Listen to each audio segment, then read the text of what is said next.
the Weekly Geek News Show, and this right here is episode 9, and I am Mike Lewis. This is for November 21st, 2014. I am the geek of many things and the master of none of them. This is the show where I review the news from the past week in tech and pop culture. Starting out with a little housekeeping, I have another cold, my second cold within 30 days. And so I'm just going to try to bear through this, and I might hear some sniffles and some coughs while I'm doing this show, but you know what? I really wanted to do this, and I didn't want to stop this week, so we're going to get through this together. Another thing is a reminder that there is a new Weekly Geek News Show YouTube channel, so if you're watching right now on my personal channel, you can find the link in the description below this video to go to the new channel and subscribe. Thank you for liking this video and subscribing to the channel, and when doing so, you can be informed when the new videos come out each week. For now, I'll be posting the show on both channels to give you some time to switch to the new dedicated WGNS channel. And now let's get on to the news. In the world of movies, there were some leaks this week for the fourth Jurassic Park movie called Jurassic World. The first leak had to do with a Lego toy called, and the toy is the new T-Rex, but it's actually called the D-Rex. This new film is directed by Colin Trevorrow and will feature some never-before-seen animals, which are creations of the Jurassic Park geneticists, and they're feeling corporate demand to create flashy new creatures to draw visitors. So no one wants to see just dinosaurs anymore. Of course, they got to make new types of creatures. The report that this dinosaur is a crossbreed of a T-Rex, a raptor, a snake, and a cuttlefish, and it will have red eyes and translucent skin, which is a result from crossbreeding it with those different types of animals.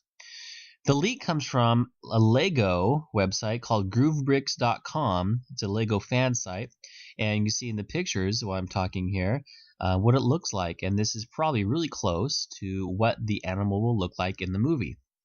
The second leak was new Jurassic World viral sites. You can go to masraniglobal.com, which is, of course, is a fake site. It's not a real company, but this is the company behind the reopening of Jurassic Park, which will then be called Jurassic World. So go to masraniglobal.com and where you can see more about the company depicted in the film, but also find a link to JurassicWorld.com. Or else you can just type into your browser JurassicWorld.com, and there you'll be able to see the current park pictures, weather, and a countdown to what could be the time that the trailer will be released. That time right now is 6 days and some change, and that will put us into next week. So hopefully next week we will see a new trailer for the new Jurassic Park movie called Jurassic World. This movie will star Chris Pratt. You may know him from Parks and Rec, and also from Guardians of the Galaxy as Star-Lord, and also Bryce Dallas Howard. This movie of the franchise is set 22 years after the original movie Jurassic Park, and it will be released on June 12th, 2015. On to the next movie is The Hobbit, and a couple pieces of information came out this week about this movie. First of all was Billy Boyd's new song from The Hobbit, The Battle of the Five Armies. Now remember, Billy Boyd was Pippin in the Lord of the Rings movies, and he had a song in that where he sang where the steward of Gondor was chowing down while his son was going off to fight the orcs, and he sang what was it called? It was called The Edge of Night in Return of the King. This new movie is called The Last Goodbye. I'll play a little bit of it here.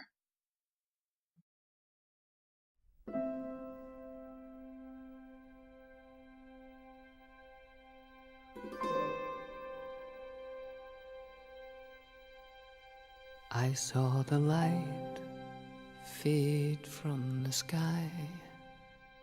On the wind I heard a sigh. As the snowflakes cover my fallen brothers, I will say this last. You can find this on SoundCloud.com and also on YouTube. I will put the link to a YouTube video in the description below. The second leak this week was a picture of the Necromancer from The Hobbit. You know that the brown wizard found the Necromancer in an old castle area, and now we have a better picture of it. And of course, we know that the Necromancer is actually the Dark Lord Sauron from the Lord of the Rings movies. The Necromancer will be voiced by Benedict Cumberbatch, who, of course, is now in every movie, and also Sherlock, but he also voiced the dragon Smaug. There will be a new Peanuts movie in November 2015, and this one, instead of hand-drawn, is a new computer graphic CGI computer animated movie. The trailer was released this week, and you can see it right now as I'm talking. The new Disney live-action Cinderella trailer was out this week. This movie will be in theaters March 13, 2015. It's a retelling of the original cartoon animated feature from last decade, actually a long time ago, that we saw when we were kids. This will star Lily James as Cinderella and Cate Blanchett as the evil stepmother. This is directed by Kenneth Branagh, now who also directed Thor and also starred as one of the teachers in Harry Potter movies. Now, Disney's doing a lot of this lately, taking the old cartoons and making new movies. It's originally done with first done last year with Maleficent.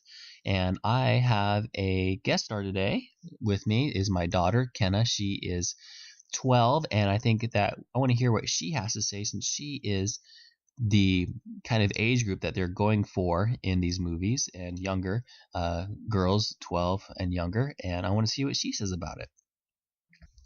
All right, Kenna, thank you for being with me today. You're my first guest on this show. How are you doing? Good. Well, good. Now, I wanted to talk to you because how old are you? 12. 12, and you like Disney, right? Yeah. And you've liked princesses in the past, maybe not as much anymore. And you also like the movie Maleficent, right? Yep. Tell me what you thought about Maleficent. It was really fun. It talked about how Maleficent is misunderstood and talked about her story.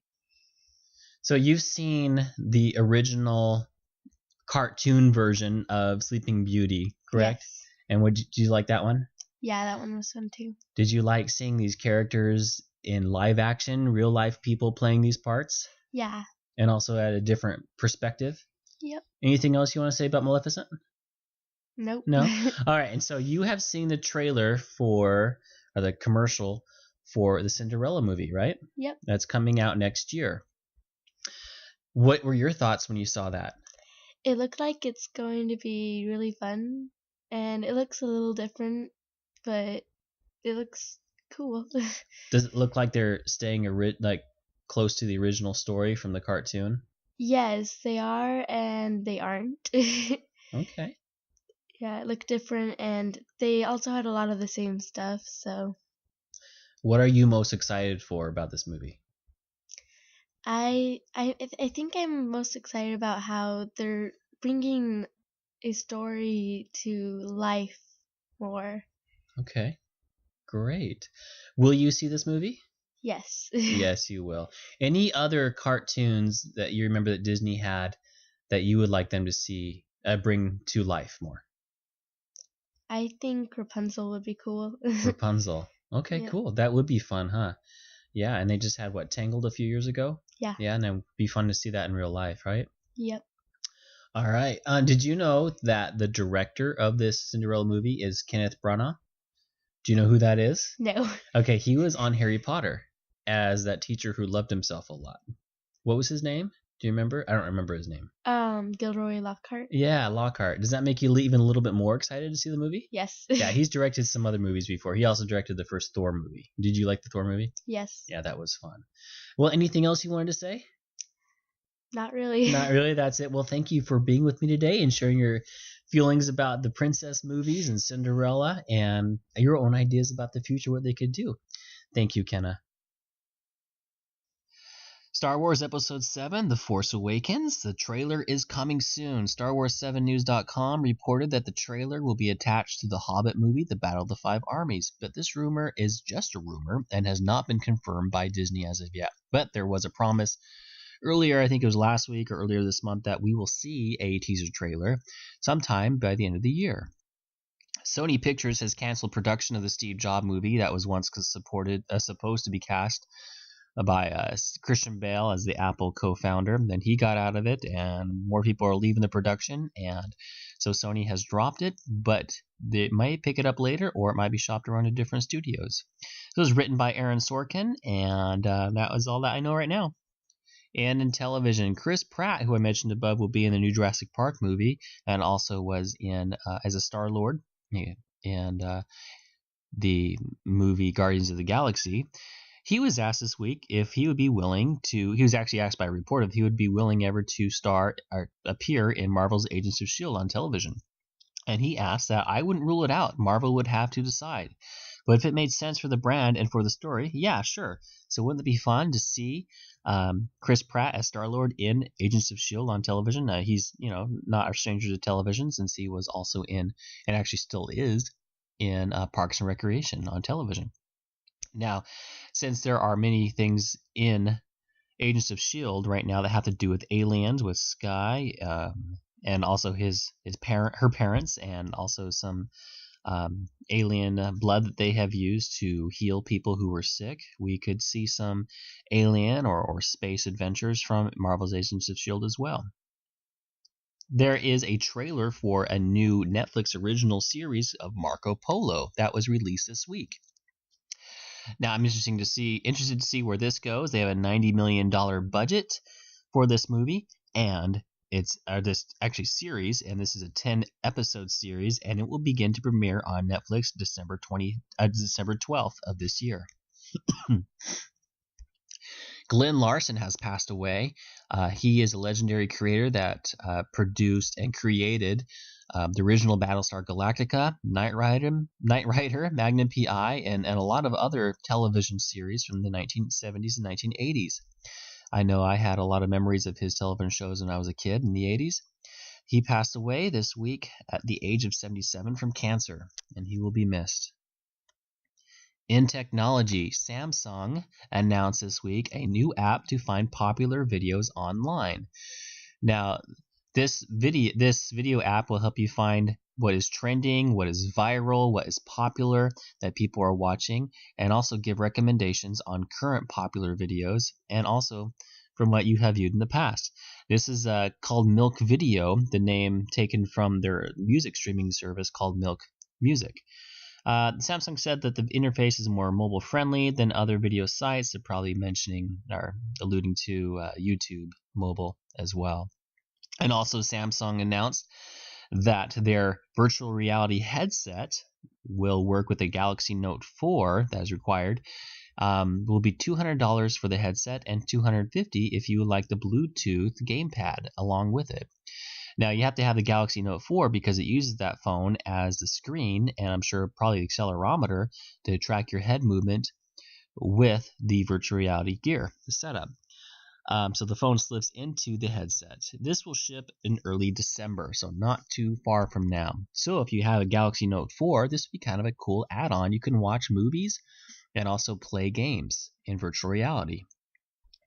Nokia announced a new tablet this week as an Android tablet. Now, this is the Nokia group that was not bought by Microsoft for the phone division, but its own the group that broke off from that to make their own devices. Now, this is a 7.9-inch tablet that runs Android 5.0 Lollipop. It's made of aluminum and with a black bezel, and looks a lot like the iPad Mini.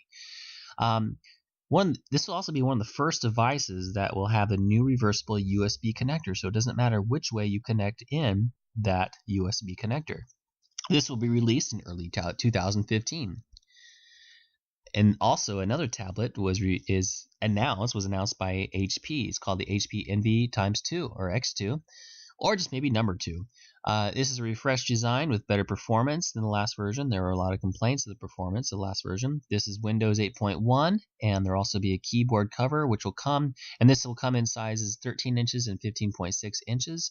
And it will have up to a 500 gigabyte hybrid drive, and the price will start at $750.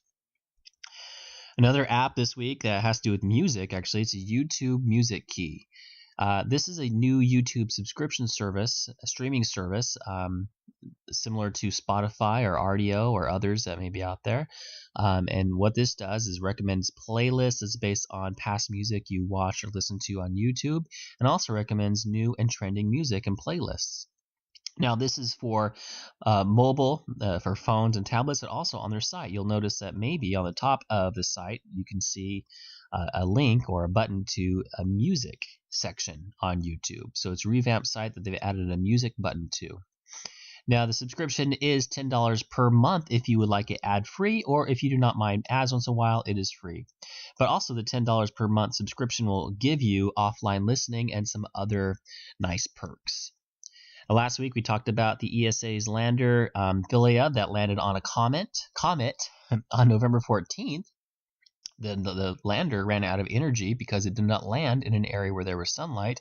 And bad news for this lander, it uses solar energy to provide it energy. Before falling asleep, however, the lander was able to drill into the surface of the comet and transmit some data back to Earth. It was also able to turn the lander's body a little bit to try to be in the sunlight, but that may have been unsuccessful. So, however, the communication could continue in August 2015 when the comet has moved closer to the sun. So we will wait to see how that goes, if we can get closer to the sun and get some more information about that comet. Now, for some fun news, Thomas Richner, a Star Wars fan, made a Millennium Falcon out of cardboard. He had a lot of cardboard sitting around, and maybe he's had some experience before, and he made a very detailed Millennium Falcon. See, look at those pictures. It's pretty awesome. This may give you some ideas of projects that you can do with your kids or just by yourself on a rainy day when you're bored and you have some cardboard and glue and scissors lying around. So that is all that I have today to share with you. If you would like to contribute your own audio or be on the show, you can write to me at weeklygeeknewsshow@gmail.com. Remember to, or you can comment in the video below in the comment section. Also remember to like this video and subscribe if you would like to hear more in the future. Also, let me know what you would like me to report on and send me those links that you think would be fun for me to talk about. Thanks for liking, and thank you for your support. Don't forget, any news that you'd like me to cover, please send it to me right below, and a new show will be available next Friday. Thank you, and have a wonderful weekend.